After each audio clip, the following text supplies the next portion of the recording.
for joining us, the flex player and drafter for the Chili Mountain Academy team. So glad to have you here with us. Yeah, thanks for having me. So to start off, we know you and Mysticleez started in Collegiate HoTS. Can you tell us a little bit about that? Yeah, so I played HoTS a little bit before I started Collegiate. I played at the University of Kentucky, and then we made it to the Heroic Four in California. The season after that is whenever I met Mysticleez, and he and a mutual friend of ours decided to move to Chicago to live together and play together on that team. So yeah, it was great. We lived up there together for like a year, and then a little bit of off time, and then another like 3 months. But Austin's a great guy. He cracks me up, and we've played together and been friends ever since. So Wow, so you guys must know each other pretty intimately, I guess. yeah, So was he a good roommate? he was a good roommate. He didn't do much, not. He just kind of slept, and that's okay. That's all I wanted to do, anyways. But luckily we had a few more responsible people in the apartment with us to make up for our lack thereof. Nice. That's so cool. So you guys have some history. That's nice to have somebody like that on the team. So what was your favorite part about playing collegiate? Um, Well, I think my favorite part about playing Collegiate was getting to go to LAN in 2018. That was one of my favorite experiences in HOTS so far.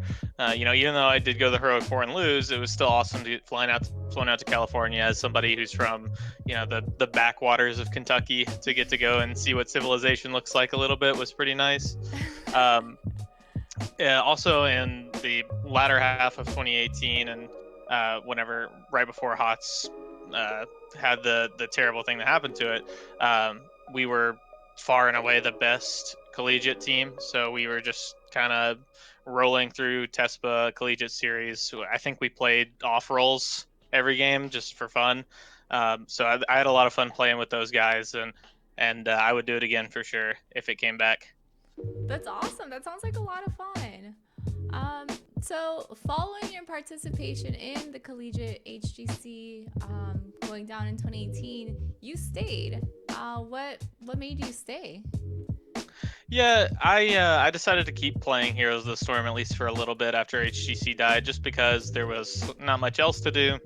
I believe Apex Legends got released at about that time, and Mm-hmm. Mysticleez and our other roommates swapped over to that for quite some time.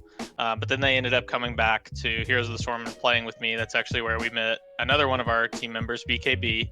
I had played with him a little bit prior to that, but I asked him to come play with us for early 2019, and we formed Team Good Guys and played through Division S Season 1, and we were pretty successful there. Had a bad run in playoffs, but that's probably my favorite team I've ever played on up until this point.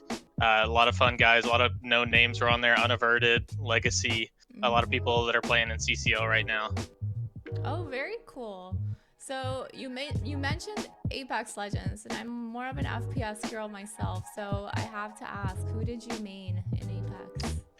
Well, so both Mysticles and our roommate were significantly better than I was, so I only got to play with them for a little bit before they decided to move on. But I liked playing Blood Hunter a lot. Oh, He was nice. pretty strong back then. I think he's gotten, if rumor serves to be true, I think he's gotten some nerfs since then. But Mm-hmm. yeah, he felt really good at the time. He's definitely a fun one. I hadn't played him before, and I finally tried him, and I was like, why haven't I been playing him this whole time? I feel like his powers are really advantageous. Yeah, absolutely. So are there other games you play aside from HOTS? Yeah, I play quite a bit of Rocket League. I Oh. like that one a lot. Mm-hmm. Unaverted actually got me into playing Rocket League a lot more. Um, and then I like playing chess. There's a big chess craze going on in Twitch right now, so I Yeah. try to dabble in it a bit, and I've been enjoying that one. I played League of Legends pretty much my whole life while I've been gaming, Mm. on and off here or there. I've kind of been taking a break from it while I'm taking HOTS a little more seriously. Mm-hmm. Usually, whenever I quit playing HOTS for a period of time, I'll go back to playing League and then bounce back and forth. Mm-hmm. Okay, cool. Did you see that chess show? I forgot what it's called now, but with the woman who's The like Queen's Gambit, the I have Queen's not Gambit. watched that one Yeah. yet. It is so good. You'd Is probably it? like it. Yeah. I may have to check it out. I see it on my recommended on Netflix all the time, but I Yeah. haven't taken the time to watch it yet. Yeah. Okay, cool. You should. Okay, so it is now 2021 and you are starting in one of the premier academy teams. What are your ambitions for Heroes of the Storm? Perhaps a CCL main roster or a LAN event, or what do you think? Yeah, I think obviously I would like to play in the CCL. I think that during the first round of the CCL draft, I kind of met the same fate as a lot of talented DPS players in that we fell into the soup of, how do you differentiate yourself from other DPS players? And there were just a few that were more standout than we were. And so I'm looking during this season, the end of this season, and this academy team kind of make a name for myself as a drafter and shot caller, as well as a talented DPS player. I'm also trying to branch out so that I'm more flexible, playing things like the second support, like bruisers, things like that, just to show kind of more what sort of asset I am for a team. Mm-hmm. And then also, I want to play with this academy team and succeed. I don't think a LAN is realistic for North American HoTS in the near future. I'm just not sure that the interest is there. As of yet, CCL has done a great job for bringing a lot of attention back to the game. Mm-hmm. But I think we're going to need a little bit more of that before we can really see the time and resources dedicated. Whereas Europe has that infrastructure. They've always loved Heroes of the Storm. So you see things like Masters Clash popping up and things like that. Mm-hmm. So after you kind of touched on this a little bit, but after the progress that CCL has made in HoTS Esports in this first season, where do you see HoTS as a whole going the next 3 years? The next 3 years will be interesting. I think CCL has done a great job of capturing the market that is there. I think it is in part on HeroesHearth and also in part on Blizzard, what they do with the game. I think right now we're in kind of a pretty. We'll just not sugarcoat it. We'll call it a bad meta. The meta is pretty bad. It's pretty unfun at the top level, and so the top level players aren't having fun playing it. And if that's the case, then that trickles down to everyone on the ladder, because your CCL players aren't playing Storm League, and then the Storm League players don't have anything to aspire to because they're not playing with CCL players. So there's a lot of parties involved who have a lot of responsibility at keeping up what is going right now. But at this rate, the sky's the limit as far as where CCL can go. They hit it out of the park with season one. I'll be interested to hear some of the changes they make for season two, and see where the interest lies as far as players and the fans. Definitely. Super excited for what season 2 has to offer. So I'm sure we'll all be waiting on the edge of our seats. So NGS Storm Division is the de facto pinnacle of academy competition at the moment.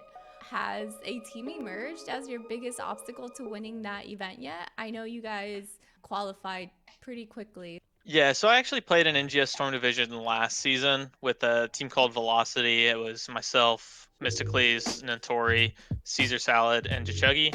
And we played, I believe we got, I want to say fifth, if I can't remember. But there were a couple strong teams. Several of those have dropped out. Probably the strongest of which that stayed is going to be Heavy Impact, or the former Chili Mountain Academy roster of Trimmer, Mason Blaze, Xenaris, Roger, and Infrared. Those guys are obviously really talented. They've now moved to play for Crowd Control Academy, at least some of them. And I really respect those guys a lot. So I think they will be, as of right now, the toughest competition left in the league. VGM Gaming is also a talented team that has stayed in the league, or at least their spot retained. I don't know how many players will be returning, so that roster could look completely different. It's just kind of waiting to see who shows up to play under the VGM moniker to decide whether or not they're going to be a real threat. So we definitely have an exciting season coming ahead of us. So I'm sure everyone's going to be tuning in to see that. So if you could sit in on any Activision Blizzard boardroom meeting and speak for like 2 minutes on whatever you wanted, what would you say? I'm glad I'm getting asked this question now, 2 years departed from the decision that that they made, because I think I would have a few more choice words at that time. But honestly, I think that anything I say in an Activision boardroom is going to kind of, I don't want to say fall on deaf ears, but I don't think there's anything I could say that would change their mind. If I got 2 minutes, I'd probably just direct them to CCL, show them the success that it's having so far, how many people are watching it. It's not getting quite the same viewership as HGC, but it's also investing significantly less resources than HGC did. So I think the plea I would try to make is that you didn't have to cut this out from the ground. You could have just shrunk it a little bit in scale. Maybe size down a little bit, because realistically, Heroes of the Storm is not going to be worth the investment that they were putting in 2018 and 2017. But there is room for growth, and I think that if you could show them that, the game would potentially grow and have a bit of a resurgence. Okay, good. So you mentioned school as well. What type of hobbies do you have outside of like video games or like being in front of your PC, or does that exist? Well, yeah. I mean, whenever you play HoTS and you play it seriously, it's really hard to keep other hobbies. I think that one thing that I like doing, obviously, I love watching TV shows with my fiance. It's a great time that we get to spend together. But as far as like real actual hobbies, I play Dungeons and Dragons some. Very cool. But outside of that, and spending time with my fiance and family, it's mainly playing games, trying to improve, and just making sure that whenever game day rolls around for Heroes of the Storm, I'm the best I can be. Nice. So we did notice your Twitch stream has been growing lately. What kind of content can people expect from you? Yeah, so I'm pretty infrequent when I stream. I would like to obviously set up a more rigorous schedule, but whenever I do stream, I'm doing a lot of analysis of CCL games, talking about why teams are making the decisions they are, what decisions they could be making better, and then I also will sometimes stream scrims. I haven't streamed any Chili Mountain Academy scrims right now. We're kind of in a period where a lot of the teams who are scrimming don't want their scrims streamed, because a lot of the CCL teams are preparing for playoffs. So once that kind of dies down, once we get to the off season, I look forward to getting to share more of what the internal workings of Chili Mountain Academy look like to the world. Just because honestly, they are pretty funny. Listening to BKB's comms is something that the whole world should be able to experience. So where is BKB based out of? He is in New York right now. He is Latvian of nationality, but he is in New York right now, and it is an interesting bit of candor whenever you have someone that came from such a faraway place, and then they get stuck in New York for 3 years. Well, hopefully we can get him on an interview soon. I think that'll be a really funny one for people to watch. So who's your favorite hero? I think I'd be remiss to not say Tracer here. I love playing it a lot. Unfortunately, my only CCL game on Tracer was a bit of a, I don't know if I'm allowed to say this, but a bit of a shit show. But, I think through past performances outside of that game, I've shown that I'm pretty talented on the hero, and I'd obviously love to get to play her again in CCL and show what a good Tracer really looks like. Nice. That'll be exciting to watch. So a lot of our viewers are average players in Heroes of the Storm or other games, and as a top 1% player, what do you think is something they can improve? They can do to improve their rank? So I think something that at least made the difference for me whenever I started playing Heroes of the Storm, I was a platinum player. I didn't really want to try too hard. I was just picking up the game coming off of League of Legends. The thing that made the difference for me was actually playing to improve. And not a lot of people know what that means, and a lot of people might think they're doing that already. But, whenever you lose a game, there's always something you could have done better. Even in my games, even in games where I feel like I've played to the best of my ability, I maybe had a 10 death Leoric on my team and it just felt unwinnable.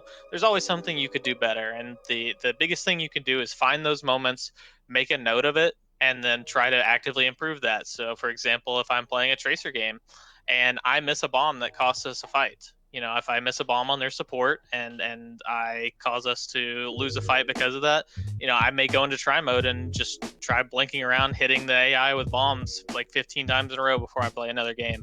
That way, the next time I have that opportunity, I don't miss that bomb and we win that fight and we potentially win that game. I think a lot of people, they'll play for 10 hours a day or they'll play for however long, and they'll consider that enough to, they're not understanding why they're not climbing through the ranks when they're playing that much. But, they may get that same 10 Deathly Auric and say, oh, well, it was unwinnable. I had that guy on my team, when there's always something you could do better.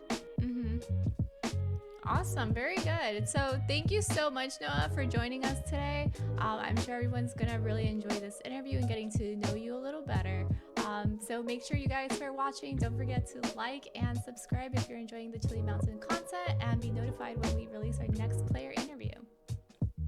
Awesome. All right. If you say something weird, we'll cut it out. And Awesome. It's not a big deal. I'll hope to give you at least some content then.